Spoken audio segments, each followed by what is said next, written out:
The American Civil War. In the middle of the 19th century, the United States experienced one of the most dramatic internal conflicts in its history. From 1861 to 1865, the country was divided between the Union in the north and the Confederacy in the south. This war was not only fought with armies and weapons, it was also fought with economic systems and financial decisions.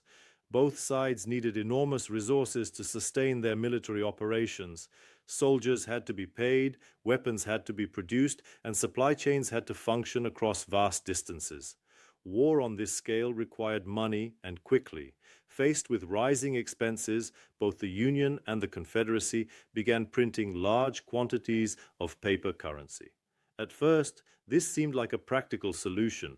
Printing money allowed governments to finance their war efforts without immediately raising taxes or securing large reserves of precious metals. But printing money comes with consequences. As more paper currency entered circulation, its value began to fall. Prices started to rise, and inflation gradually spread throughout the economy. People began to question whether these banknotes truly represented stable value. The war was not only dividing the country geographically, it was also exposing the weaknesses of paper currency when governments rely on it excessively during crisis. Confederacy and Union money. The Confederacy issued paper money commonly known as grayback dollars. These notes were intended to function as the official currency of the southern states during the war. However, the Confederate government lacked strong financial infrastructure and gold reserves to support its currency. As the war dragged on, the Confederacy printed more and more banknotes to cover its expenses. This rapidly increased the supply of money in circulation. The result was devastating inflation. Within a few years, Confederate currency lost most of its purchasing power. Prices rose dramatically, and ordinary citizens struggled to buy basic necessities. A loaf of bread or simple goods became extremely expensive when measured in grayback dollars. The Union also printed paper currency known as greenbacks. While the Union had stronger economic resources and industrial capacity, its paper money still faced inflation pressures as the war continued. Both sides experienced the same economic lesson.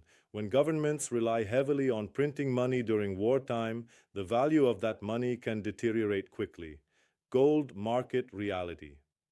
During the Civil War, gold became a crucial reference point for real value. On the New York Gold Exchange, the official price of gold remained fixed at around $20.67 per ounce under earlier monetary standards. But in reality, the market told a very different story. As paper currency lost value, the price of gold measured in those paper dollars began to rise dramatically. At certain points during the war, 1 ounce of gold traded for nearly $300 in paper currency. This enormous difference revealed the true scale of inflation. Gold itself had not suddenly become more valuable. Instead, the paper money used to measure it had lost credibility and purchasing power. Merchants quickly recognized this reality.